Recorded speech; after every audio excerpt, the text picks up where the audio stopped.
రెండో సమూయేలు 23వ అధ్యాయము. దావీదు రచించిన చివరి మాటలు ఇవే. యెషయా కుమారుడగు దావీదు పలికిన దేవోక్తి ఇదే. యాకోబు దేవుని చేత అభిషిక్తుడై మహా ఆధిపత్యం నొందినవాడును, ఇశ్రాయేలీయుల స్తోత్రగీతములను మధురగానం చేసిన గాయకుడు నగు దావీదు పలికిన దేవోక్తి ఇదే. యెహోవా ఆత్మ నా ద్వారా పలుకుచున్నాడు, ఆయన వాక్కు నా నోట ఉన్నది. ఇశ్రాయేలీయుల దేవుడు సెలవిచ్చుచున్నాడు, ఇశ్రాయేలీయులకు ఆశ్రయ దుర్గమగువాడు నా ద్వారా మాట్లాడుచున్నాడు. మనుషులను ఏలు ఒకడు పుట్టును, అతడు నీతిమంతుడై దేవునియందు భయభక్తులు కలిగి ఏలును. ఉదయకాలపు సూర్యోదయ కాంతి వలెను, మబ్బు లేకుండా ఉదయించిన సూర్యుని వలెను, వర్షము కురిసిన పిమ్మట నిర్మలమైన కాంతి చేత భూమిలో నుండి పుట్టిన లేత గడ్డి వలెను అతడు ఉండును. నా సంతతి వారు దేవుని దృష్టికి అనుకూలురే కదా. ఆయన నాతో నిత్య నిబంధన చేసి ఉన్నాడు. ఆయన నిబంధన సర్వ సంపూర్ణమైన నిబంధనే, అది స్థిరమాయెను. దేవునికి పూర్ణ అనుకూలము, అది నాకు అనుగ్రహింపబడిన రక్షణార్థమైనది. నిత్యముగా ఆయన దానిని నెరవేర్చును. ఒకడు ముండ్లను చేత పట్టుకున్నట్లు భయపడినట్లు దుర్మార్గులు విసర్జింపబడుదురు. ముండ్లను పట్టుకొనివాడు ఇనుప పనిముట్టు నైనను బల్లెపు కొలనైనను వినియోగించును గదా. మనుషులు వాటిలో దేనిని విడువక అంతయు ఉన్న చోటనే కాల్చి వేయుదురు. దావీదు అనుచరులలో బలాఢ్యులెవరనగా యోషే బెస్బెబెతాను ముఖ్యుడగు తక్మోనీయుడు. అతడు ఒక యుద్ధంలో 800 మందిని హతము చేసెను. ఇతని తర్వాతి వాడు అహోహీయుడైన దోదో కుమారుడైన ఎలియాజరు. ఇతడు దావీదు ముగ్గురు బలాఢ్యులలో ఒకడు. యుద్ధంనకు కూడి వచ్చిన ఫిలిస్తీన్లు ఇశ్రాయేలీయులకు తిరస్కరించి ఢీకొని వచ్చినప్పుడు ఇశ్రాయేలీయులు వెళ్ళిపోగా ఇతడు లేచి చెయ్యి తిమ్మిరిగొని కత్తి దానికి అంటుకొని పోవు వరకు ఫిలిస్తీయులను హతము చేయుచు వచ్చెను. ఆ దినమున యెహోవా ఇశ్రాయేలీయులకు గొప్ప రక్షణ కలగచేసెను. దోపుడు సొమ్ము పట్టుకొనుటకు మాత్రము జనులు అతని వెనుక వచ్చిరి. ఇతని తర్వాతి వారెవరనగా హారారీయుడగు ఆగే కుమారుడైన షమ్మా. ఫిలిస్తీయులు అలసందెల చేనిలో గుంపుగూడగా జనులు ఫిలిస్తీయుల ఎదుట నిలవలేక పారిపోయిరి. అప్పుడతడు ఆ చేని మధ్యను నిలిచి ఫిలిస్తీయులు దాని మీదికి రాకుండా వారిని వెళ్ళగొట్టి వారిని హతము చేయట వలన యెహోవా ఇశ్రాయేలుకు గొప్ప రక్షణ కలగచేసెను. మరియు 30 మంది అధిపతులలో శ్రేష్ఠులైన ముగ్గురు కోతకాలమున అదుల్లాము గృహలో ఉన్న దావీదు నొద్దకు వచ్చినప్పుడు ఫిలిస్తీయులు రెఫాయిము లోయలో దండు దిగియుండిరి. దావీదు దుర్గంలో నుండెను. ఫిలిస్తీయులు దండు కావలివారు బెత్లెహేములో ఉండిరి. దావీదు బెత్లెహేము గవిని దగ్గర ఉన్న బావి నీళ్లు ఎవడైనను నాకు తెచ్చి ఇచ్చిన ఎడల ఎంతో సంతోషించదనని అధికారితో పలకగా ఆ ముగ్గురు బలాఢ్యులు పోయి ఫిలిస్తీయుల దండు కావలి వారిని ఓడించి దారి చేసుకుని పోయి బెత్లెహేము గవిని దగ్గర ఉన్న బావినీళ్లు చేది దావీదు నొద్దకు తీసుకుని వచ్చిరి. అయితే అతడు ఆ నీళ్లు త్రాగుటకు మనసు లేక యెహోవా సన్నిధిని పారబోసి, యెహోవా, నేను ఇవి త్రాగను, ప్రాణమునకు తెగించి పోయి తెచ్చిన వారి చేతి నీళ్లు త్రాగుదునా అని చెప్పి త్రాగనొల్లకుండెను. ఆ ముగ్గురు బలాఢ్యులు ఈ కార్యములు చేసిరి. సేరూయా కుమారుడగు యోవాబు సహోదరుడైన అబీషై తన అనుచరులలో ముఖ్యుడు. ఇతడొక యుద్ధంలో 300 మందిని హతం చేసి వారి మీద తన ఈటెను ఆడించెను. ఇతడు ఆ ముగ్గురులో పేరు పొందిన వాడు. ఇతడు ఆ 30 మందిలో గనుడై వారికి అధిపతి ఆయను గాని మొదటి ముగ్గురిలో సమానుడు కాకపోయెను. మరియు కస్బెయేలు ఊరివాడై క్రియల చేత ఘనత నొందిన ఒక పరాక్రమశాలికి పుట్టిన యెహోయాదా కుమారుడైన బెనాయా అను ఒకడు ఉండెను. ఇతడు మోయాబీల సంబంధులగు ఆ 2 శూరులను హతము చేసెను. మరియు మంచు కాలమున బయలు వెడలి బావిలో దాగి ఉన్న ఒక సింహంను చంపివేసెను. ఇంకను అతడు సౌందర్యవంతుడైన ఒక ఐగుప్తీని చంపెను. ఈ ఐగుప్తీని చేతిలో ఈటె ఉండగా బెనాయా దుడ్డుకర్ర తీసుకుని వాని మీదికి పోయి వాని చేతిలోని ఈట ఊడలాగి దానితోనే వానిని చంపెను. ఈ కార్యములు యెహోయాదా కుమారుడైన బెనాయా చేసినందున ఆ ముగ్గురు బలాఢ్యులలోనూ అతడు పేరు పొంది ఆ 30 మందిలో గనుడాయెను. ఆయనను మొదటి ముగ్గురితో సమానుడు కాకపోయెను. దావీదు ఇతనిని తన సభికులలో ఒకనిగా నియమించెను. ఆ 30 మంది ఎవరనగా యోవాబు సహోదరుడైన ఆషాహేలు, బెత్లెహేమీయుడగు దోదో కుమారుడగు ఎల్హానాను, హారోదీయుడైన షమ్మ, హారోదీయుడైన ఎలీకా, ఫల్తీయుడైన హేలెసు, తెకోవీయుడగు ఇక్కేషు కుమారుడైన ఈరా, ఆనాతోతీయుడైన అబియెజరు, హూషాతీయుడైన మొబున్నాయి, అహోయియాయుడైన సల్మోను, నేటోఫాతీయుడైన మహారై, నేటోఫాతీయుడైన బెనాయాకు పుట్టిన హేలేబు, బెన్యామీనులు గిబియాలో పుట్టిన రిబై కుమారుడగు ఇత్తాయి, ఫీరాతోనీయుడైన బెనాయా, గాయేషు ఏళ్ల నడుము నివసించు హిద్దాయి, అర్బాతీయుడైన అబియా లోబోను, బర్హూమీయుడైన అజ్మావేతు, షయల్బోనీయుడైన ఎల్యాహబ్, యాషేను యొక్క కుమారులలో యోనతాను, హారారీయుడైన షమ్మ, హారారీయుడైన షారారునకు పుట్టిన అహియాము, మయాకాతీయునికి పుట్టిన ఆహాస్బాయి కుమారుడైన ఎలీపేలెటు, గిలోనీయుడైన అహితోపేలు కుమారుడగు ఏలియాము, కర్మేలియుడైన ఎస్సై, అర్బీయుడైన పాయారై, శోభావాడగు నాతాను యొక్క కుమారుడైన ఇగాలు, గాదీయుడైన బాని, అమోనీయుడైన జెలెకు, బెయోరేతీయుడైన నహారై, ఇతడు షెరుయ కుమారుడగు యోవాబు యొక్క ఆయుధములను మోయవాడై ఉండెను. ఇత్రీయుడైన ఈరా, ఇత్రీయుడైన గారేబు, ఇత్రీయుడైన ఊరియా, వారందరూ 37. 2 సమూయేలు 24వ అధ్యాయము. ఇంకో మారు యెహోవా కోపం ఇశ్రాయేలు మీద రగులుకొనగా ఆయన దావీదును వారి మీదికి ప్రేరణ చేసి, నీవు పోయి ఇశ్రాయేలు వారిని యూదా వారిని లెక్కించమని అతనికి ఆజ్ఞ ఇచ్చెను. అందుకు రాజు తన యొద్దనున్న సైన్యాధిపతి అయిన యోవాబును పిలిపించి, జనసంఖ్య ఎంతైనది నాకు తెలియగలందుకై దాను మొదలుకొని బెయేర్షెబా వరకు ఇశ్రాయేలు గోత్రములలో నీవు సంచారం చేసి వారిని లెక్కించమని ఆజ్ఞ ఇవ్వగా, యోవాబు, జనుల సంఖ్య ఎంత ఉన్నను నా ఏలిన వాడవును రాజునగు నీవు బ్రతికి ఉండగానే దేవుడైన యెహోవా దానిని 100 ఎక్కువ చేయునుగాక. నా ఏలిన వాడవును రాజువు నగు నీకు ఈ కోరిక ఎలా పుట్టెను అనెను. ఆయనను రాజు యోవాబును సైన్యాధిపతులకును గట్టి ఆజ్ఞ ఇచ్చి ఉండుట చేత యోవాబును సైన్యాధిపతులను ఇశ్రాయేళ్ల సంఖ్య చూచుటకై రాజు సముఖం నుండి బయలువెళ్లి యోర్దాను నది దాటి యాజేరు తట్టున గాదులోయ మధ్య నుండు పట్టణపు కుడిపార్శ్వమున ఉన్న ఆరో ఏరులో దిగి అక్కడ నుండి గిలాదునకును తక్తీహోద్షి దేశమునకును వచ్చిరి. తర్వాత దానాయానునకును పోయి తిరిగి సీదోనునకు వచ్చిరి. అక్కడ నుండి బురుజులు గల తూర్పు పట్టణమునకును హివ్వీల యొక్కయు కానానీల యొక్కయు పట్టణములు అన్నిటికిని వచ్చి యూదా దేశపు దక్షిణ దిక్కున ఉన్న బెయేర్షెబా వరకు సంచరించిరి. ఈ ప్రకారం వారు దేశమంతయు సంచరించి 9 నెలలు 20 దినములకు తిరిగి యెరూషలేమునకు వచ్చిరి. అప్పుడు యోవాబు జనసంఖ్య వెరచి రాజునకు అప్పగించెను. ఇశ్రాయేలు వారిలో కత్తి దుయ్యగల 8 లక్షల మంది యోధులు ఉండిరి. యూదా వారిలో 5 లక్షల మంది ఉండిరి. జనసంఖ్య చూసినందుకే దావీదు మనసు కొట్టుకొనగా అతడు, నేను చేసిన పని వలన గొప్ప పాపం కట్టుకొంటిని. నేను ఎంతో అవివేకినై దాన్ని చేసితిని. యెహోవా కరుణ ఉంచి నీ దాసుడైన నా దోషమును పరిహరింపుమని యెహోవాతో మనవి చేయగా, ఉదయమున దావీదు లేచినప్పుడు దావీదునకు దీర్ఘదర్శియగు గాదునకును యెహోవా వాక్కు ప్రత్యక్షమై ఇలాగు సెలవిచ్చెను, నీవు పోయి దావీదుతో ఇట్లనుము, యెహోవా సెలవిచ్చున్నదేమనగా, 3 విషయములను నీ ఎదుట పెట్టుచున్నాను. వాటిలో ఒకదాన్ని నీవు కోరుకున్న ఎడల నేనది నీ మీదికి రప్పించెదను. కావున గాదు దావీదు నొద్దకు వచ్చి ఇట్లని సంగతి తెలియచెప్పెను. నీవు నీ దేశమందు 7 సంవత్సరములు క్షామం కలుగుటకు ఒప్పుకొందువా? నిన్ను తరుముచున్న నీ శత్రువుల ఎదుట నిలవలేక నీవు 3 నెలలు పారిపోవుటకు ఒప్పుకొందువా? నీ దేశమందు 3 దినములు తెగులు రేగుటకు ఒప్పుకొందువా? యోచన చేసి నన్ను పంపిన వానికి నేను ఇవ్వవలసిన ఉత్తరము నిశ్చయించి తెలియచేయము అనెను. అందుకు దావీదు, నాకేమియో తోచుకున్నది, గొప్ప చిక్కులలో ఉన్నాను.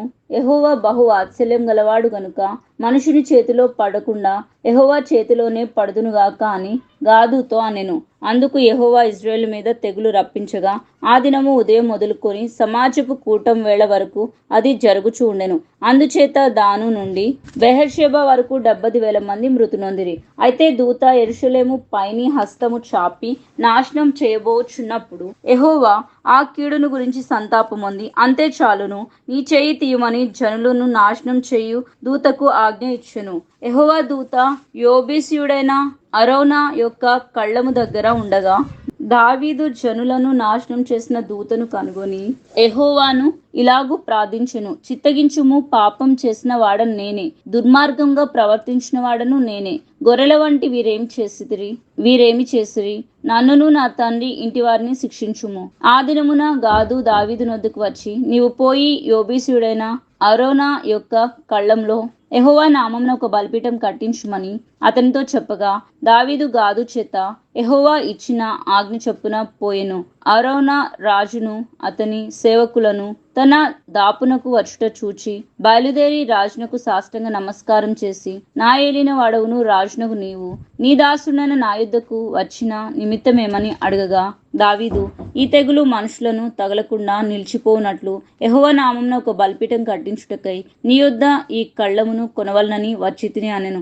అందుకు అరోనా, నా ఏలిన వాడవగు నీవు చూచి ఏది నీకు అనుకూలమో దాన్ని తీసుకుని బలి అర్పించుము, చిత్తగించుము. దహనబలికి ఎడ్లున్నవి, నూర్చు కర్ర సామానులు కట్టెలుగా అక్కరకు వచ్చును. రాజా, ఇవన్నీయు అరౌనా అను నేను రాజునకు ఇచ్చుచున్నానని చెప్పి, నీ దేవుడైన యెహోవా నిన్ను అంగీకరించునుగాక అని రాజుతో అనగా, రాజు, నేను అలాగూ తీసుకొనను, వెల ఇచ్చి నీ యొద్ద కొందును, వెల ఇయ్యక నేను తీసుకున్న దానిని నా దేవుడైన యెహోవాకు దహనబలిగా అర్పించనని అరౌనాతో చెప్పి ఆ కళ్ళమును ఎడ్లను 50 తులముల వెండికి కొనెను.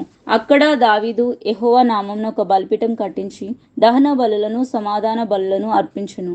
యెహోవా దేశం కొరకు చేయబడిన విజ్ఞాపనలను ఆలకింపగా ఆ తెగులు ఆగి ఇశ్రాయేలీయులను విడిచిపోయెను. రాజులు మొదటి గ్రంథము 1వ అధ్యాయం. రాజైన దావీదు బహురుద్రుడు కాగా సేవకులు అతనికి ఎన్ని బట్టలు కప్పినను అతనికి వెట్ట కలగక ఉండెను. కాబట్టి వారు, నా ఏలినవాడును రాజునగు నీ కొరకు తగిన చిన్నదానిని వెతుకుట మంచిది. ఆమె రాజైన నీ సముఖమందుండి నిన్ను ఆదరించి వెట్ట కలుగుటకు నీ కౌగిటలో పండుకొనునని చెప్పి ఇశ్రాయేలీయుల దేశపు దిక్కులన్నిటిలో తిరిగి ఒక చక్కని చిన్నదాన్ని వెదికి అబీషాగు అను షూనేమీరాలిని చూచి రాజు నొద్దకు తీసుకుని వచ్చిరి. ఈ చిన్నది బహు చక్కనిదై ఉండి రాజును ఆదరించి ఉపచారం చేయుచుండెను. కాని రాజు దానిని కూడలేదు. హగ్గీతు కుమారుడైన అదోనియా గర్వించిన వాడై, నేనే రాజును అగుదును అనుకుని రథములను గుర్రపు రౌతులను తనకు ముందుగా పరుగెత్తుటకు 50 మంది మనుషులను ఏర్పరచుకొనెను. అతని తండ్రి, నీవు ఇలాగున ఎలా చేయుచున్నావని అతని చేత ఎన్నడూను విచారించి అతన్ని నొప్పి కలుగ చేయలేదు. చూచుటకు అతడు బహు సౌందర్యం గలవాడు, అబ్షలోము తర్వాత పుట్టినవాడు.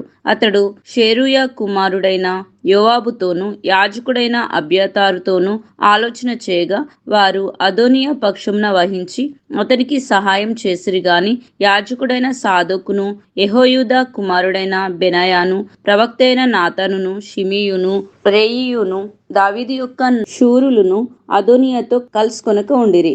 అదోనియా ఎన్రోగేలు సమీపమందుండు జోహేలెతు అను బండ దగ్గర గొర్రెలను ఎడ్లను క్రొవ్విన దూడలను బలిగా అర్పించి రాజకుమారులకు తన సహోదరులందరినీ యూదా వారగు రాజు యొక్క సేవకులందరినీ పిలిపించెను. కాని ప్రవక్తయగు నాతానును బెనాయాను దావీదు శూరులను తనకు సహోదరుడైన సొలొమోనును పిలవలేదు.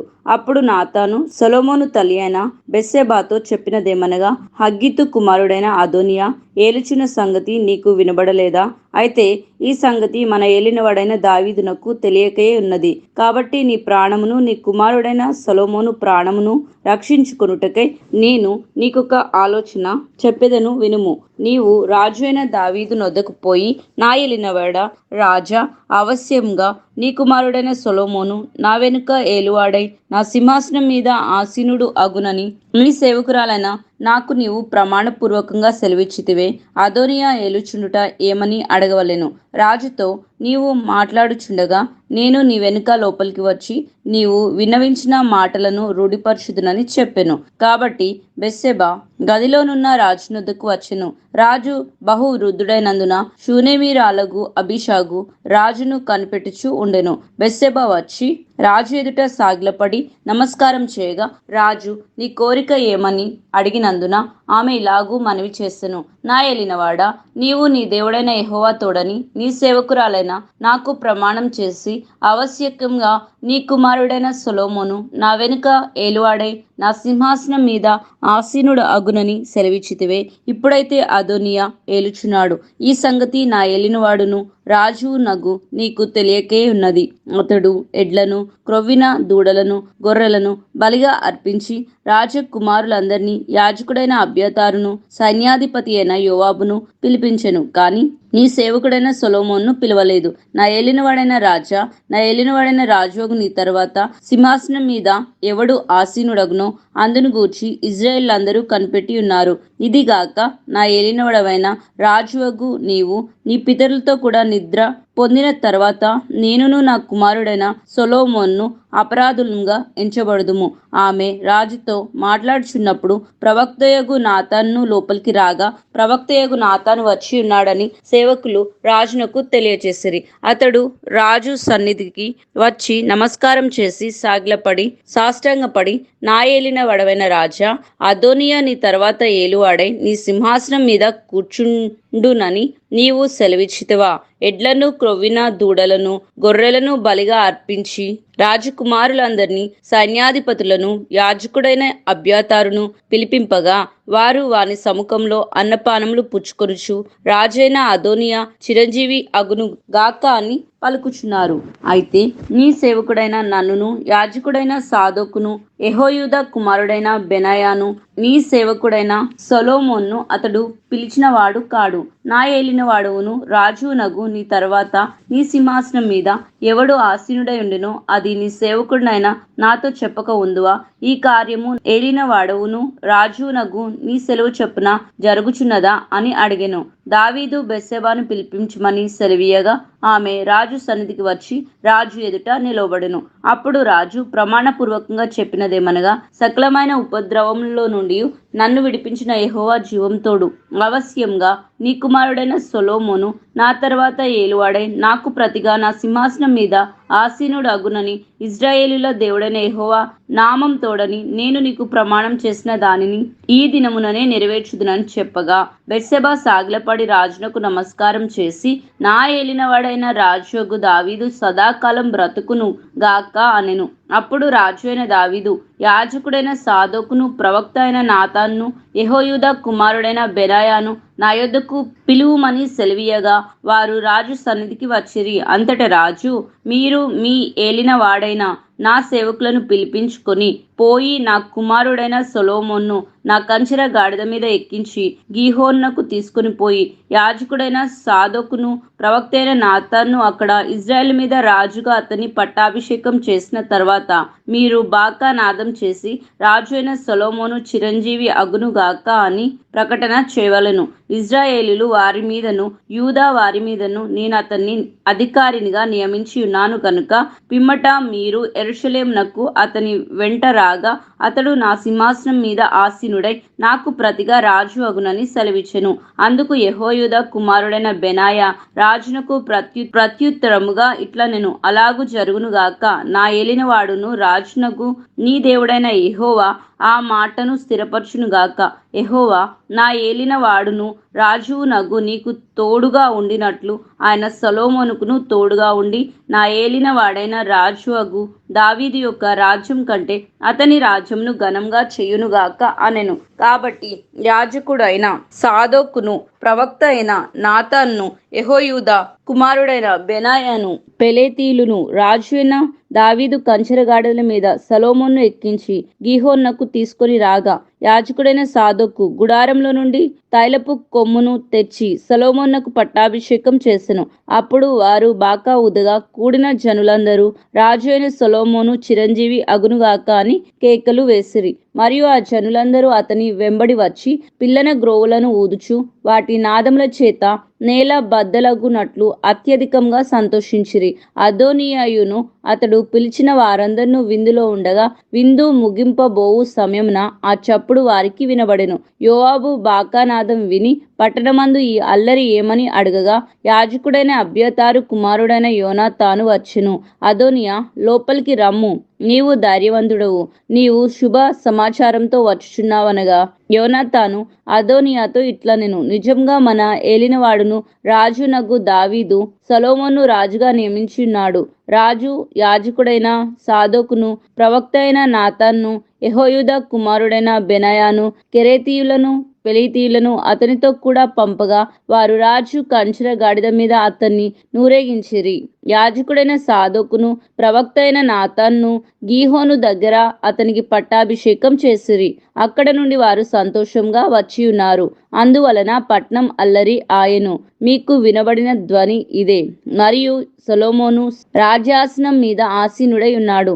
అందుకై రాజు సేవకులు మన ఏలినవాడును రాజునగు దావీదునకు కృతజ్ఞతలు చెల్లింపవచ్చి నీకు కలిగిన ఖ్యాతి కంటే సొలొమోనుకు ఎక్కువైన ఖ్యాతి కలుగునట్లును నీ రాజ్యం కంటే అతని రాజ్యం ఘనముగా ఉండునట్లును దేవుడు దయచేయును గాక అని చెప్పగా రాజు మంచం మీద సాగిలపడి నమస్కారం చేసి ఇట్లనెను, నేను సజీవునై ఉండగా ఈ దినమున జరిగినట్లు నా సింహాసనం మీద ఆసీనుడగుటకు ఇశ్రాయేలుల దేవుడైన యెహోవా ఒక్కని నాకు దయచేసినందుకు ఆయనకు స్తోత్రం కలుగును గాక అనెను. అందుకు అదోనియా పిలిచిన వారు భయపడి లేచి తమ ఇండ్లకు వెళ్ళిపోయిరి. అదోనియా సొలొమోనుకు భయపడి లేచి బయలుదేరి బలిపీఠపు కొమ్ములను పట్టుకొనెను. అదోనియా రాజు అయిన సొలొమోనుకు భయపడి బలిపీఠపు కొమ్ములను పట్టుకొని, రాజు అయిన సొలొమోను తన సేవకుడైన నన్ను కత్తి చేత చంపకుండా ఈ దినమున నాకు ప్రమాణం చేయవలనని మనవి చేయుచున్నట్లు సొలొమోనుకు సమాచారం రాగా సొలొమోను ఇలాగు సెలవిచ్చెను, అతడు తన్ను యోగ్యునిగా అగుపరుచుకున్న ఎడల అతని తల వెంట్రుకల్లో ఒకటైనను కింద పడదు, కానీ అతని అందు దౌష్ట్యం కనబడిన ఎడల అతనికి మరణశిక్ష వచ్చునని సెలవిచ్చి బలిపీఠం నొద్ద నుండి అతన్ని పిలువ నంపించెను. అతడు వచ్చి రాజు అయిన సొలొమోను ఎదుట సాష్టాంగపడగా సొలొమోను అతనితో నీ ఇంటికి పొమ్మని సెలవిచ్చెను. రాజులు మొదటి గ్రంథం 2వ అధ్యాయం.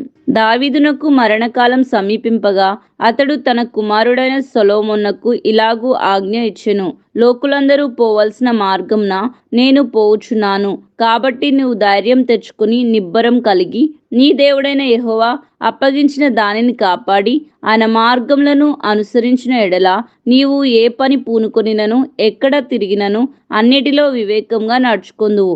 మోషే ధర్మశాస్త్రంలో వ్రాయబడి ఉన్న దేవుని కట్టడలను ఆయన నియమించిన ధర్మమంతటిని ఆయన న్యాయ విధులను శాసనములను గైకొనుము.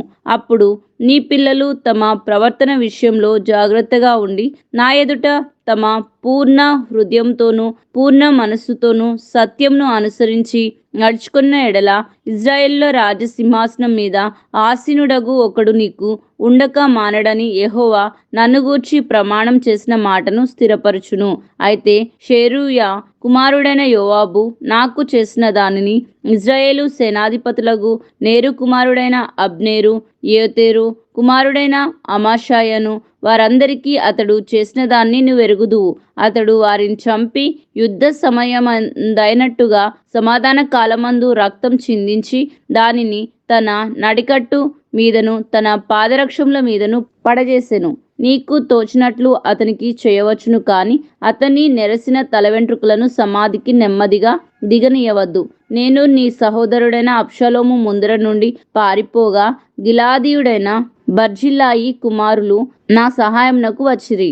నీవు వారి మీద దయ ఉంచి నీ బల్ల యొద్ద భోజనం చేయవారిలో వారిని చేర్చుము. మరియు బెన్యామీయుడైన గేరా కుమారుడును బహూరీము ఊరివాడైన షిమి నీ యొద్ద ఉన్నాడు. నేను మహానాయిమునకు వెళ్ళుచుండగా అతడు నన్ను శపించెను.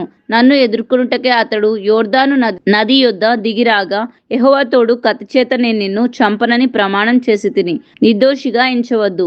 నీవు సుబుద్ధి గలవాడు గనుక వానినేమి చేయవలనో అది నీకు తెలియను. వాని నెర్సిన తల వెంట్రుకలు రక్తంతో సమాధిని దిగజేయము. తర్వాత దావీదు తన పితరులతో కూడా నిద్ర పొంది దావీదు పట్టణమందు సమాధిలో పెట్టబడెను. దావీదు ఇశ్రాయేలీయులను ఏలిన కాలం 40 సంవత్సరములు. హెబ్రోన్లో అతడు 7 సంవత్సరములు, యెరూషలేములో 33 సంవత్సరములు ఏలెను. అప్పుడు సొలొమోను తన తండ్రి అయిన దావీదు సింహాసనం మీద ఆసీనుడాయెను. అతని రాజ్యం నిలకడగా స్థిరపరచబడెను. అంతలో హగ్గీతు కుమారుడైన అదోనియా సొలొమోను తల్లియగు బెత్షెబ వద్దకు రాగా ఆమె సమాధానంగా వచ్చుచున్నావా అని అతన్ని అడిగెను. అతడు సమాధానంగానే వచ్చుచున్నానని చెప్పి నీతో చెప్పవలసిన మాట ఒకటి ఉన్నది అనెను. ఆమె అది చెప్పమనగా అతడు రాజ్యం నాదై ఉండెననియు నేను ఏలవలననియు ఇజ్రాయేల్ అందరూ తమ దృష్టి నా మీద ఉండెననియు నీవు ఎరుగుదు. రాజ్యం నాది కాక నా సహోదరునిది ఆయెను. అది యెహోవా వలన అతనికి ప్రాప్తమాయెను. ఇప్పుడు నేను నీతో ఒక మనవి చేసుకొంచున్నాను, కాదనుకుము. ఆమె చెప్పమనగా అతడు, రాజగు సొలొమోను సునెమీరాలైన అబీషగును నాకు పెండ్లికిచ్చుటకు దయచేసి అతనితో నీవు చెప్పవలను. అతడు నీతో కాదని చెప్పడనెను. బెత్షెబ, మంచిది, నిన్ను గూర్చి రాజుతో చెప్పెదనన్ను. బెత్షెబ రాజు అయిన సొలొమోను నొద్దకు అదోనియా పక్షమున చెప్పుటకు వచ్చినప్పుడు రాజు లేచి ఆమెకు ఎదురుగా వచ్చి ఆమెకు నమస్కారం చేసి సింహాసనం మీద ఆసీనుడై తన తల్లి కొరకు ఆసనం ఒకటి వేయింపగా ఆమె అతని కుడిపార్శ్వమున కూర్చుండెను. ఒక చిన్న మనవి చేయగోరుచున్నాను, నా మాట త్రోసివేయకమని ఆమె చెప్పగా రాజు, నా తల్లి, చెప్పుము, నీ మాట త్రోసివేయను అనగా ఆమె, షూనేమీయురాలైన అబీషగును నీ సహోదరుడైన అదోనియాకు పెండ్లికి అప్పగింపవలెను. అందుకు రాజైన సొలొమోను, షూనేమీయురాలైన అబీషగు మాత్రమే అదోనియా కొరకు అడుగుట ఎలా? అతడు నా అన్న కాబట్టి అతని కొరకును యాజకుడైన అబ్యాతారు కొరకును షెరూయా కుమారుడైన యోవాబు కొరకును రాజ్యమును అడుగుమని తన తల్లితో చెప్పెను. మరియు రాజు అయిన సొలొమోను, యెహోవా జీవంతోడు అదోనియా పలికిన ఈ మాట వలన అతని ప్రాణమునకు నష్టం రాకపోయిన ఎడల దేవుడు నాకు గొప్ప అపాయం కలగచేయునుగాక. నన్ను స్థిరపరిచి నా తండ్రి సింహాసనం మీద నన్ను ఆసీనునిగా చేసి తన వాగ్దానము ప్రకారం నాకు కుటుంబం కలగచేసిన యెహోవా జీవంతోడు అదోనియా ఈ దినమున మరణం అగునని చెప్పి యెహోయాదా కుమారుడైన బెనాయాను పంపగా ఇతడు అదోనియా మీద పడినందున అతడు చనిపోయెను. తర్వాత రాజు యాజకుడైన అబ్యాతారునకు సెలవిచ్చినదేమనగా, అనాతోతులో నీకు కలిగిన పొలమునకు వెళ్ళుము. నీవు మరణమునకు పాత్రుడవైతివి గాని నీవు నా తండ్రి అయిన దావీదు ముందర దేవుడైన యెహోవా మందసమును మోసి నా తండ్రికి ప్రాప్తించిన శ్రమలన్నిటిలో శ్రమ పొందితివి గనుక ఈవేళ మరణశిక్ష నీకు విధింపను. తర్వాత సొలొమోను అబ్యాతారును యెహోవాకు యాజకుడుగా ఉండకుండా తీసివేసెను. అందువలన యెహోవా ఏలీ కుటుంబీకులను గూర్చి షిలోహులో ప్రమాణం చేసిన మాట నెరవేరును. యోవాబు అబ్షాలోం పక్షంన అవలంబించకపోయినను అదోని పక్షంన అవలంబించి ఉండెను గనుక ఈ వర్తమానములు అతనికి రాగా అతడు పారిపోయి యెహోవా గుడారంనకు వచ్చి బలిపీఠం కొమ్ములు పట్టుకొనెను. యోవాబు పారిపోయి యెహోవా గుడారంనకు వచ్చి బలిపీఠం వద్ద ఉన్నాడని సంగతి రాజుకు సొలొమోనుకు వినబడగా సొలొమోను యెహోయాదా కుమారుడైన బెనాయాను పిలిపించి, నీవు వెళ్ళి వారి మీద పడమని ఆజ్ఞ ఇచ్చినందున బెనాయా యెహోవా గుడారంనకు వచ్చి రాజు నిన్ను బయటికి రమ్మని సెలవిచ్చినని యోవాబుతో చెప్పెను. అతడు, అది కాదు, నేను ఇక్కడనే చచ్చెదననగా బెనాయా తిరిగి రాజునొద్దకు వచ్చి యోవాబు తనతో చెప్పిన మాట రాజునకు తెలియజేసెను. అందుకు రాజు ఇట్లనెను, అతడు నీతో చెప్పినట్లుగా చేయుము. అతడు ధారపోసిన నిరపరాధుల రక్తమును నా మట్టుకును నా తండ్రి కుటుంబకుల మట్టుకును పరిహారము చేయుటకే అతన్ని చంపి పాతిపెట్టుము. నేరు కుమారుడును ఇశ్రాయేలు వారి సమూహ అధిపతియునైన అబ్నేరును ఏతేరు కుమారుడైన యూదావారి సేనాధిపతి అయిన అమాషాయును అను తన కంటే నీతిపరులను యోగ్యులగు ఈ ఇద్దరు మనుషుల మీద పడి యోవాబు నా తండ్రి అయిన దావీదును ఎరగకుండా కత్తి చేత వారిని చంపివేసెను గనుక అతడు ధారపోసిన రక్తము యెహోవా అతని తల మీదకే రప్పించును. మరియు వీరు ప్రాణదోషమునకు యోవాబును అతని సంతానపు వారును సదాకాలం ఉత్తరవాదులు కాని దావీదునకు అతని సంతతికిని అతని కుటుంబీకులకును అతని సింహాసనమునకును సమాధానము యెహోవా వలన ఎన్నటెన్నిటికీ కలిగి ఉండును. కాబట్టి యెహోయాదా కుమారుడైన బెనాయా వచ్చి అతని మీద పడి అతని చంపగా అతడు అరణ్యమందుండు తన ఇంటిలో పాతిపెట్టబడెను.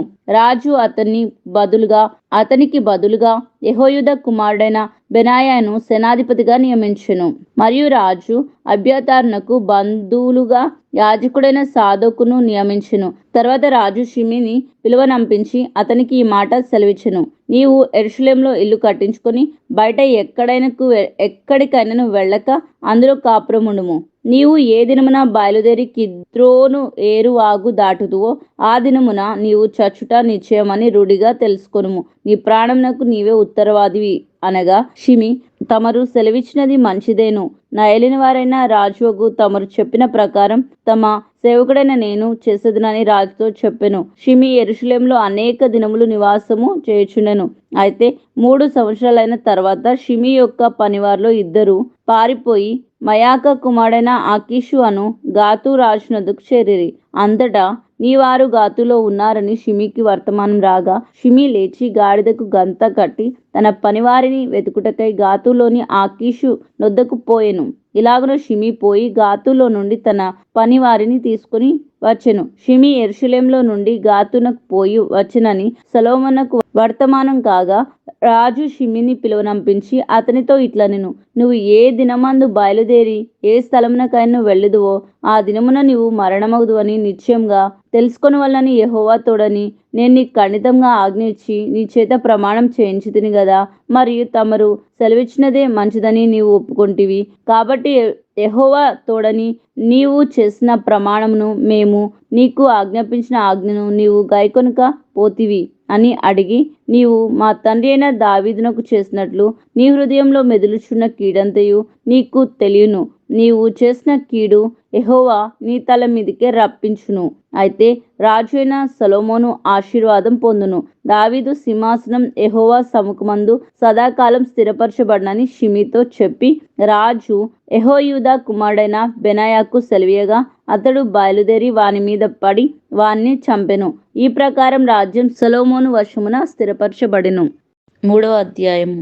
తర్వాత సొలొమోను ఐగుప్తు రాజు అయిన ఫరో కుమార్తెను పెళ్లి చేసుకుని అతనికి అల్లుడాయెను. తన నగరును యెహోవా మందిరమును యెరూషలేము చుట్టూ ప్రాకారమును కట్టించుట ముగించిన తర్వాత ఫరో కుమార్తెను దావీదు పురమునకు రప్పించెను. ఆ దినముల వరకు యెహోవా నామమును కట్టింపబడిన మందిరం లేకపోయెను. జనులు ఉన్నత స్థలమందు మాత్రము బలులు అర్పించుచు వచ్చిరి. తన తండ్రి అయిన దావీదు నియమించిన కట్టడలను అనుసరించుచు సొలొమోను యెహోవాయందు ప్రేమ ఉంచెను గాని ఉన్నత స్థలములందు అతడు బలులను మాత్రం అర్పించుచు ధూపం వేయుచు ఉండెను. గిబియోను ముఖ్యమైన ఉన్నత స్థలమై ఉండెను గనుక బలులు అర్పించుటకై రాజు అక్కడికి పోయి ఆ బలిపీఠం మీద 1000 దహన బలులు అర్పించెను. గిబియోన్లో యెహోవా రాత్రివేళ స్వప్నమందు సొలొమోనుకు ప్రత్యక్షమై, నేను నీకు దేనినిచ్చుట నీకిష్టమో దాన్ని అడగమని దేవుడు అతనితో సెలవీయగా, సొలొమోను ఇలాగు మనవి చేసెను, నీ దాసుడును నా తండ్రియునైన దావీదు మీ దృష్టికి అనుకూలంగా సత్యమును నీతిని అనుసరించి యథార్థమైన మనసు గలవాడై ప్రవర్తించెను గనుక నీవు అతని ఎడల పరిపూర్ణ కటాక్ష మగుపరిచి ఈ దినమున ఉన్నట్లుగా అతని సింహాసనం మీద అతని కుమార్ని కూర్చుండబెట్టి అతని అందు మహాకృపను చూపియున్నావు. నా దేవా యెహోవా, నీవు నా తండ్రి అయిన దావీదునకు బదులుగా నీ దాసుడినైన నన్ను రాజుగా నియమించి ఉన్నావు. అయితే నేను బాలుడను, కార్యములు జరిగించుటకు నాకు బుద్ధి చాలదు. నీ దాసుడినైన నీవు కోరుకొనిన జనుల మధ్య ఉన్నాను.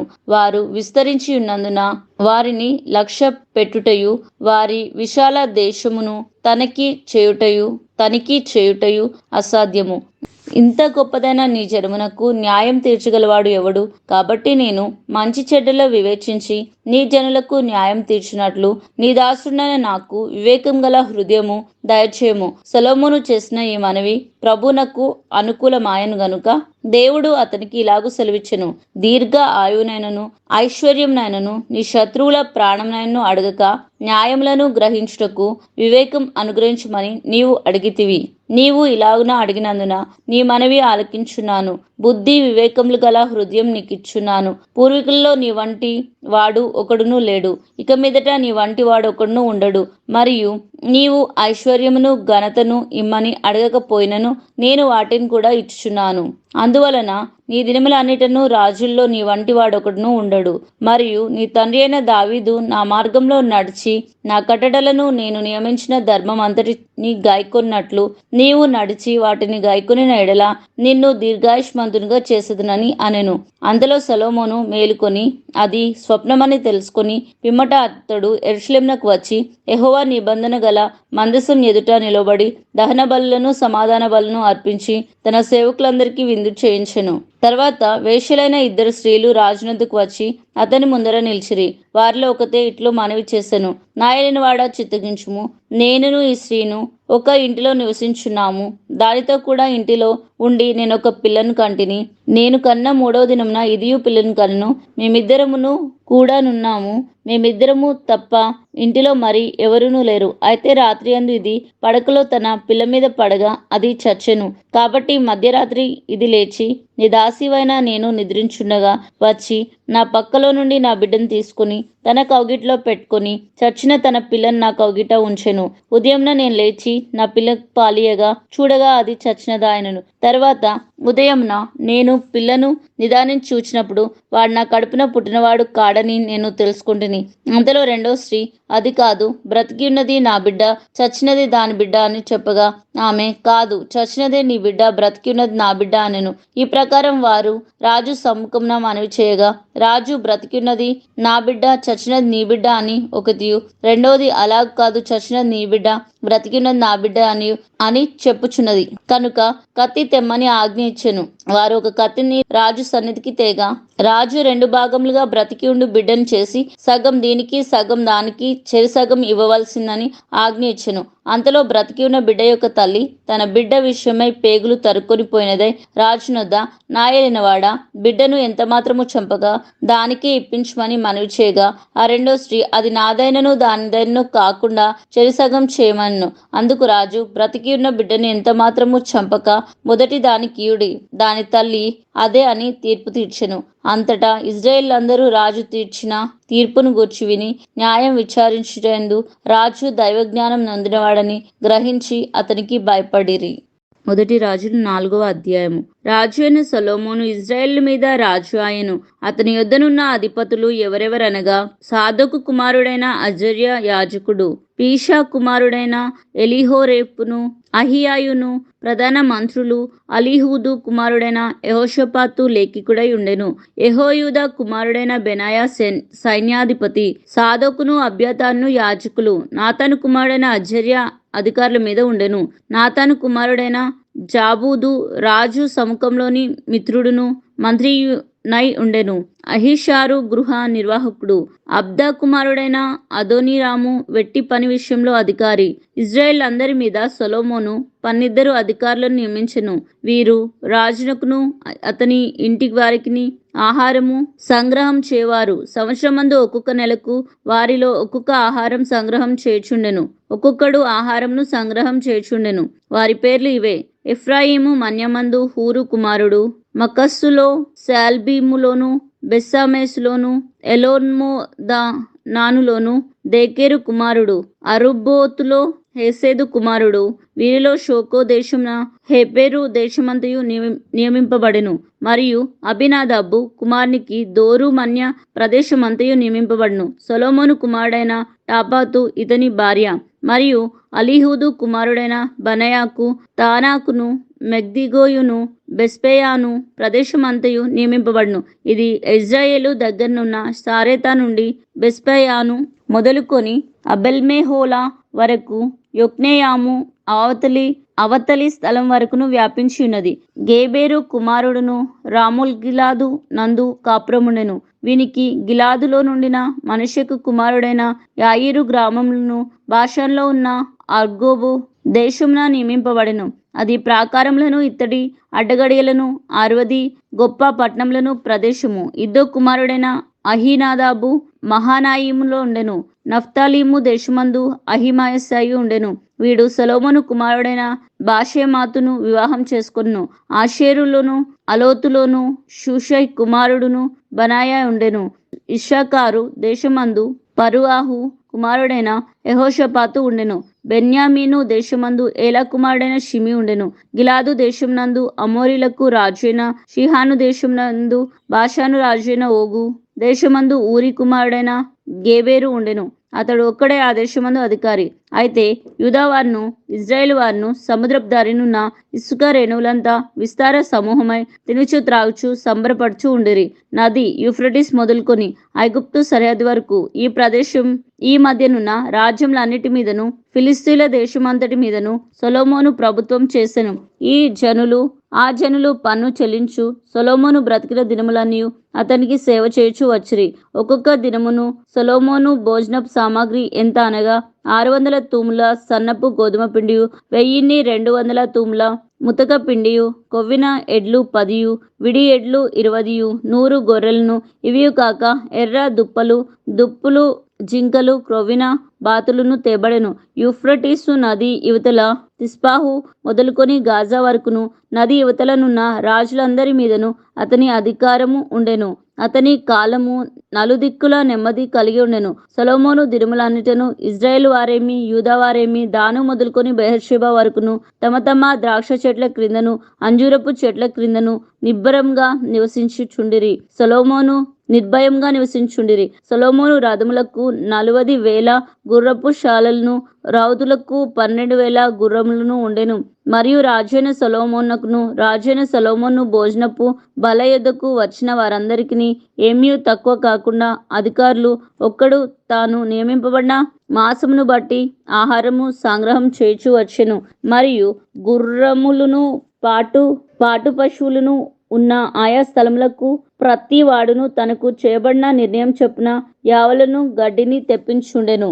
దేవుడు జ్ఞానమును బుద్ధిని వర్ణింప సఖ్యం కాని వివేకం గల మనసును సొలొమోనుకు దయచేసెను గనుక సొలొమోనుకు కలిగిన జ్ఞానము తూర్పు దేశస్థుల జ్ఞానం కంటే, ఐగుప్తీయుల జ్ఞానమంతటి కంటే అధికమై ఉండెను.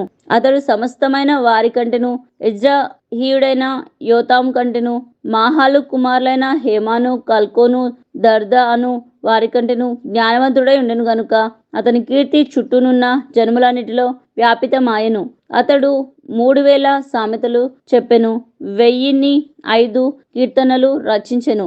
మరియు లెబోనోనులో ఉండు దేవదారు వృక్షంనే గాని, గోడల్లో నుండి మొలుచు ఇస్పోపు మొక్కనే గాని చెట్లన్నిటిని గూర్చి అతడు వ్రాసెను. మరియు మృగములు, పక్షులు, ప్రాకు జంతువులు, జలచరములు అను వాటినన్నిటిని గూర్చి అతడు రాసెను.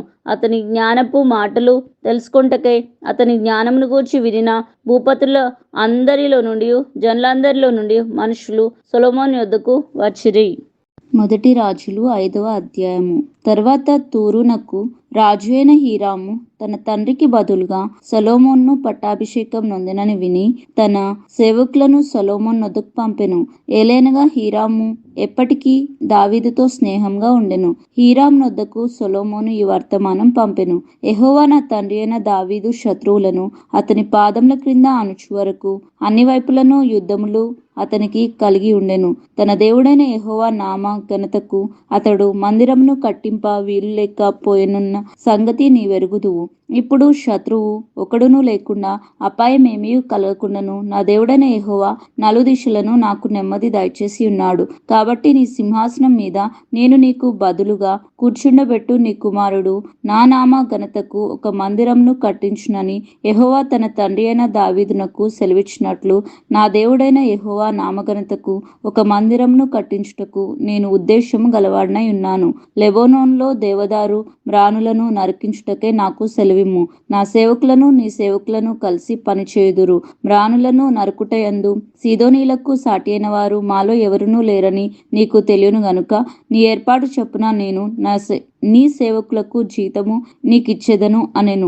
హీరాము సొలొమోను చెప్పిన మాటలు విని బహుగా సంతోషపడి ఈ గొప్ప జనమును ఏలుటకు జ్ఞానం గల కుమారుని దావీదునకు దయచేసిన యెహోవాకు ఈ దినమున స్తోత్రం కలుగును గాక అని చెప్పి సొలొమోనునకు ఈ వర్తమానం పంపెను.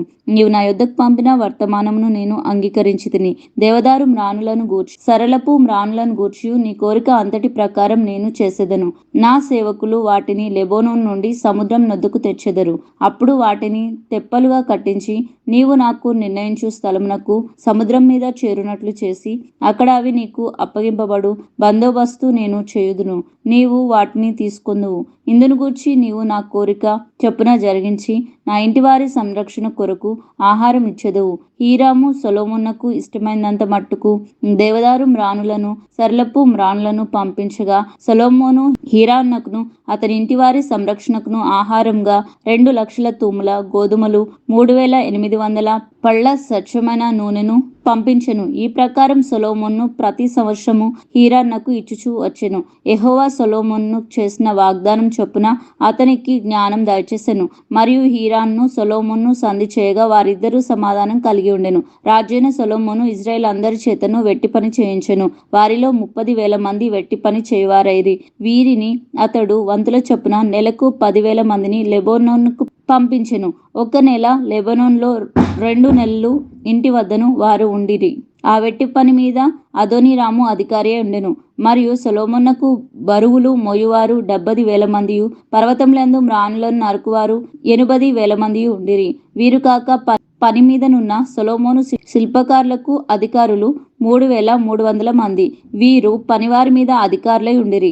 రాజు సెలవీయగా వారు మందిరం యొక్క పునాదిని చెక్కిన రాళ్లతో వేటకు గొప్ప రాళ్లను మిక్కిలి వెలగల రాళ్లను తెప్పించిరి. ఇలాగున సొలొమోను పంపిన వారు గిబ్లీయులను హీరాము శిల్పకారులను మ్రానులను నరికి రాళ్లను మలిచి మందిరం కట్టుటకు మ్రానులను రాళ్లను సిద్ధపరిచిరి.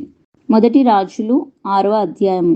అయితే ఇజ్రాయేలీలు ఐగుప్తు దేశంలో నుండి బయలుదేరి వచ్చిన 480వ సంవత్సరమందు అనగా సొలొమోను ఇజ్రాయేలును ఏలిన 4వ సంవత్సరమందు జీప్ అను 2వ మాసమున అతడు యెహోవా మందిరమును కట్టనారంభించెను. రాజు అయిన సొలొమోను యెహోవాకు కట్టించిన మందిరము 60 మూరల పొడుగును 20 మూరల వెడల్పును 30 మూరల ఎత్తును గలదై ఉండెను. పరిశుద్ధ స్థలము ఎదుటనున్న ముఖ మండపము మందిరం యొక్క వెడల్పును బట్టి 20 మూరలు పొడుగు, మందిరము ముందర అది 10 మూరలు వెడల్పు. అతడు మందిరమునకు విచిత్రమైన పనితో చేయబడిన అలిక కిటికీలను చేయించెను. మరియు మందిరపు గోడ చుట్టూ గదులు కట్టించెను. మందిరపు గోడలకు పరిశుద్ధ స్థలమునకును గర్భాలయమునకును చుట్టూ నలుదిశలా అతడు గదులు కట్టించెను. క్రింది అంతస్తు గది 5 మూరల వెడల్పు, మధ్య అంతస్తు గది 6 మూరల వెడల్పు, 3వ అంతస్తు గది 7 మూరల వెడల్పు. ఏమనగా దూలములు మందిరపు గోడ లోపల ఆనకుండా మందిరపు గోడ చుట్టూ బయటి తట్టున చిమ్ము రాళ్లు ఉంచబడెను. అయితే మందిరం కట్టు సమయంన అది ముందుగా సిద్ధపరిచిన తెచ్చిన రాళ్లతో కట్టబడెను. మందిరం కట్టు స్థలమున సుత్తె, గొడ్డలి మొదలైన ఇనుప పనిముట్లు ధ్వని ఎంత మాత్రమును వినబడలేదు. మధ్య అంతస్తుకు తలుపు మందిరపు కుడి పార్శ్వమున ఉండెను. మధ్య అంతస్తు గదికి మధ్య అంతస్తు గదిలో నుండి 3వ అంతస్తు గదికి ఎక్కిపోవుటకు చుట్టూను మెట్లు చట్రముండెను. ఈ ప్రకారము అతడు ఆ మందిరమును కట్టించుట ముగించి మందిరమును దేవదారు దూలములతో పలకలతోనూ కప్పించెను. మరియు మందిరమునకు చుట్టూ గదులను కట్టించెను. ఇవి 5 మూరల ఎత్తుగలవై దేవదారు దూలం చేత మందిరంతో దిట్టంగా సంధింపబడెను. అంతలో యెహోవా వాక్కు సొలొమోనుకు ప్రత్యక్షమై ఇలాగు సెలవిచ్చెను. ఈ మందిరమును నీవు కట్టించున్నావే, నీవు నా కట్టడలను న్యాయ విధులను అనుసరించి నడుచుకొంచు నేను నియమించిన ఆజ్ఞలన్నిటినీ గైకొన్న ఎడల నీ తండ్రి అయిన దావీదుతో నేను చేసిన వాగ్దానమును నీ పక్షమున స్థిరపరచెదను.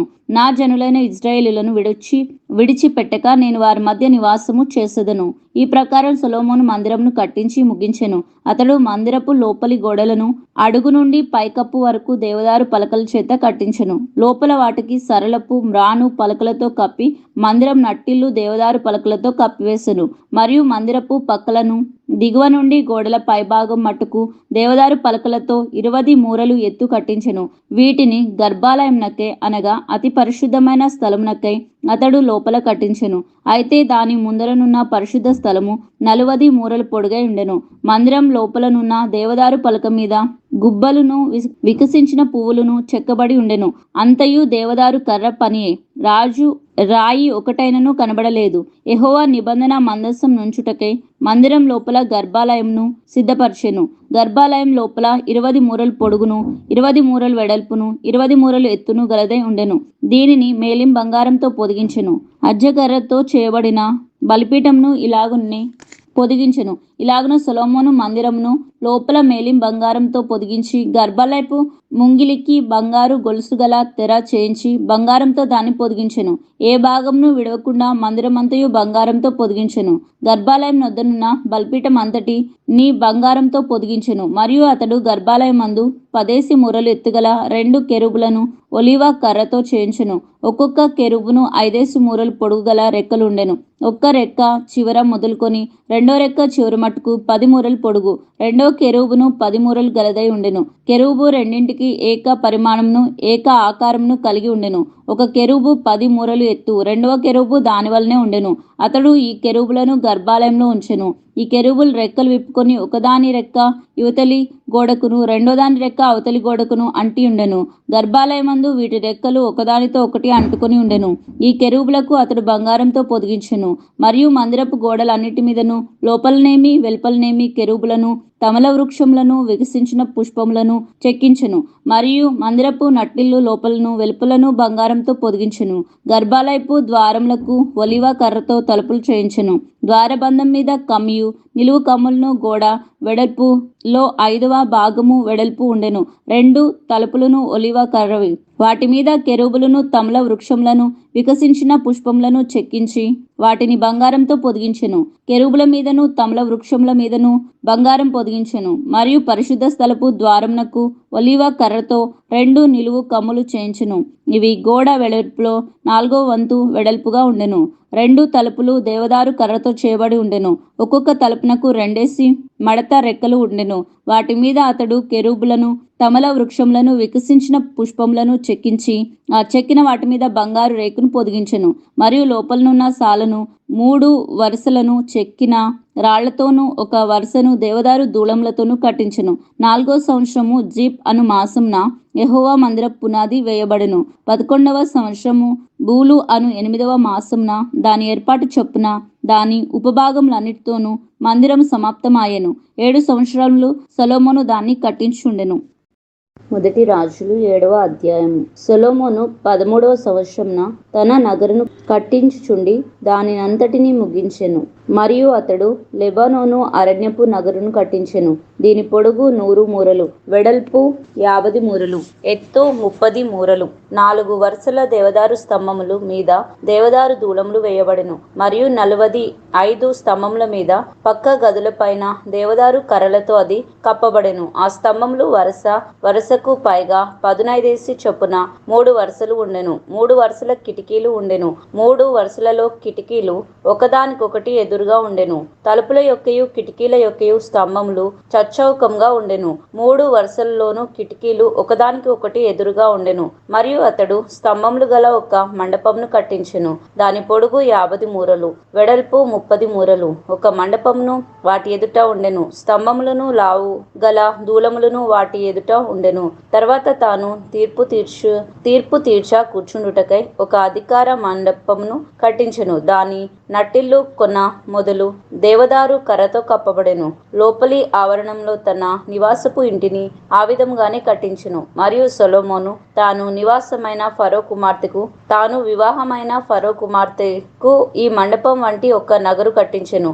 ఈ కట్టడములన్నీ పునాది మొదలుకొని గోడ చూరు వరకు లోపలను వెలుపలను వాటి పరిమాణ ప్రకారం తొలవబడినట్టియు రంపముల చేత కొయ్యబడినట్టియు మిక్కిలి వెలగల రాళ్లతో కట్టబడెను.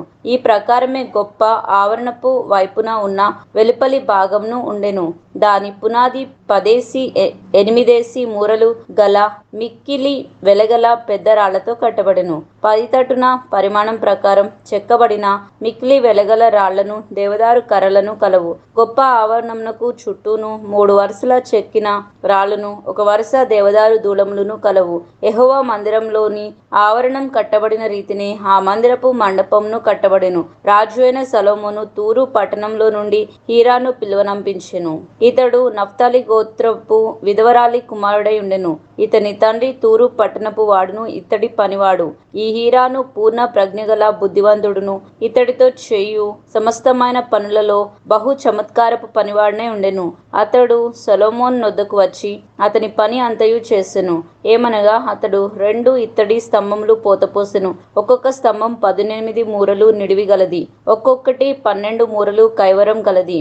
మరియు స్తంభం మీద ఉంచుటకై ఇత్తడితో 2 పీటలు పోతపోసెను.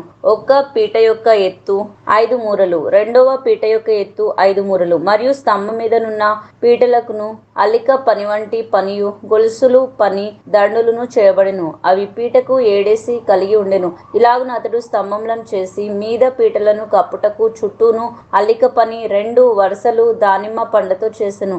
ఈ ప్రకారంగా అతడు రెండవ పీటకును చేసెను. మరియు స్తంభముల మీద పీటలు 4 మూరలు మట్టుకు తామర పుష్పం వంటి పని గలవై ఉండెను. మరియు 2 స్తంభముల మీదనున్న పీటల మీద అల్లిక పని దగ్గర ఉన్న ఉబ్బెత్తుకు పైగా దానిమ్మ పండ్లు ఉండెను. 200 దానిమ్మ పండ్లు ఆ పీట మీద వరుస వరుసలుగా చుట్టూ ఉండెను. ఈ స్తంభములను అతడు పరిశుద్ధ స్థలపు మండపంలో ఎత్తించెను. కుడి పార్శ్వమున స్తంభమును ఎత్తి దానికి యాకీను అని పేరు పెట్టెను. ఎడమ పార్శ్వమున స్తంభమును ఎత్తి దానికి బోయాజు అని పేరు పెట్టెను. ఈ స్తంభముల మీద తామర పుష్పం వంటి పని ఉండెను. ఇలాగున స్తంభముల యొక్క పని సమాప్తమాయెను. మరియు అతడు పోత పనిలో ఒక సముద్రమును చేసెను. అది ఈ తట్టు పై అంచు మొదలుకొని ఆ తట్టు పై అంచు వరకు 10 మూరలు. అది 5 మూరలు ఎత్తుగలదై గుండ్రంగా ఉండెను. దాని కైవరం 30 మూరలు. దాని పై అంచునకు క్రింద చుట్టూను గుబ్బలుండెను. మూరకు 10 గుబ్బలు చొప్పున ఆ గుబ్బలు సముద్రం చుట్టూను ఆవరించి ఉండెను. అది పోత పోయబడినప్పుడు ఆ గుబ్బలు 2 వరుసలుగా పోత పోయబడెను. అది 12 ఎడ్ల మీద నిలవబడి ఉండెను. వీటిలో 3 ఉత్తరపు దిక్కుకు, 3 పడమటి దిక్కుకు, 3 ఉత్తర దిక్కును, 3 పడమర దిక్కును, 3 దక్షిణ దిక్కును, 3 తూర్పు దిక్కును చూచుండెను. వాటి మీద ఈ సముద్రం ఎత్తబడి ఉండెను. వాటి వెనుకటి భాగంలోని లోపటి తట్టు త్రిప్పబడి ఉండెను. అది బెత్తెడు దళసరి గలదై ఉండెను. దాని పై అంచు పాత్రకు పై అంచు వలె తామర పుష్పముల వంటి పని కలిగి ఉండెను. అది 9 గరిసెలు పట్టును. మరియు అతడు 10 ఇత్తడి స్తంభములను చేసెను. ఒక్కొక్క స్తంభం 4 మూరలు పొడుగు, 4 మూరలు వెడల్పు, 3 మూరలు ఎత్తు గలవై ఉండెను. ఈ స్తంభం పని రీతి ఏదనగా వాటికి పక్క పలకలు కలవు. ఆ పక్క పలకలు జావల మధ్య ఉండెను. జావల మధ్యనున్న పక్క పలకల మీద సింహములను, ఎడ్లును, కెరూబులను ఉండెను. మరియు జావల మీద అలాగుండెను. సింహముల క్రిందను ఎడ్ల క్రిందను వేలాడు దండల వంటి పని కలిగి ఉండెను. మరియు వాటి స్తంభములకు 4 ఇత్తడి చక్రములు, ఇత్తడి ఇరుసులు కలిగి ఉండెను. దాని 4 మూలలను దిమ్మలు కలవు. ఆ దిమ్మలు తొట్టి కింద అతికిన ప్రతి స్థలము దగ్గర పోత పోయబడెను. మరియు దాని మూతి పైపీట యందును మీదను మూరెడి నివిడి. అయితే మూతి కింద స్తంభము పని చొప్పున గుండ్రంగా ఉండి 3.5 నివిడి. మరియు ఆ మూతి మీద పక్కల గల చెక్కిన పనులు గలవు. గుండ్రనివి కాక చచ్చౌకంగా ఉండెను. మరియు పక్క పలకల క్రింద 4 చక్రములు కలవు. చక్రములు ఇరుసులు స్తంభములతో అతకబడి ఉండెను. ఒక్కొక్క చక్రం 3.5 నివిడి గలదై ఉండెను. ఈ చక్రముల పని రథ చక్రముల పని వలె ఉండెను. వాటి ఇరుసులును, అడుసులును, పూటీలును, ఆకులును పోత పని అయి ఉండెను.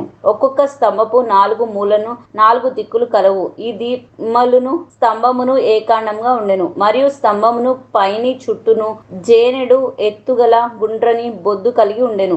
మరియు స్తంభమును పైనున్న జవలును పక్క పలకలను దానితో ఏకాండంగా ఉండెను. దాని జవల పలకల మీదను దాని పక్క పలకల మీదను అతడు కెరూబులను, సింహములను, తమల వృక్షములను ఒక్కొక్క దాని చోటును బట్టి చుట్టూను దండలతో వాటిని చెక్కెను. ఈ ప్రకారం అతడు 10 స్తంభములను చేసెను. అన్నిటినీ పోతేను పరిమాణమును రూపమును ఏకరీతిగా ఉండెను. తర్వాత అతడు 10 ఇత్తడి తొట్లను చేసెను.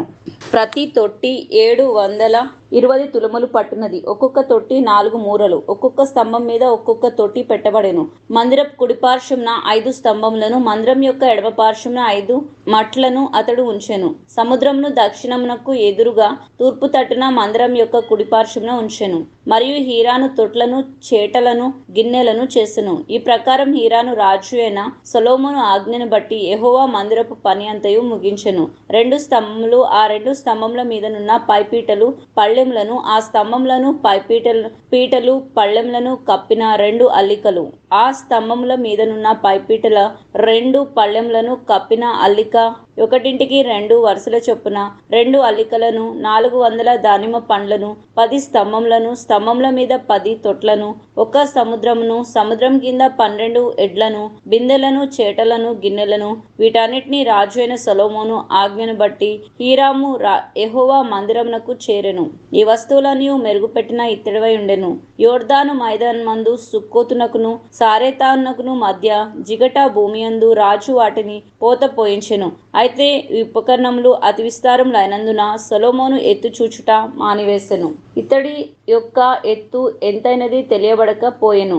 మరియు సొలొమోను యెహోవా మందిర సంబంధమైన తక్కిన ఉపకరణములన్నిటినీ చేయించెను. అనగా బంగారపు బలిపీఠమును, సముఖపు రొట్టెల నుంచు బంగారు బల్లలను, గర్భాలయము ముందర కుడిపార్శ్వమున 5ను, ఎడమపార్శ్వమున 5ను, 10 బంగారపు దీపస్తంభములను, బంగారపు పుష్పములను, ప్రమిదలను, కారులను, మేలిమి బంగారు పాత్రలను, కత్తెరలను, గిన్నెలను, ధూప కలశములను, అంతర్మందిరమును, అతి పరిశుద్ధమైన స్థలం యొక్క తలుపులకును, మందిరమునకును, ఆలయపు తలుపులకును కలిగిన బంగారు బందులను వీటన్నిటినీ చేయించెను.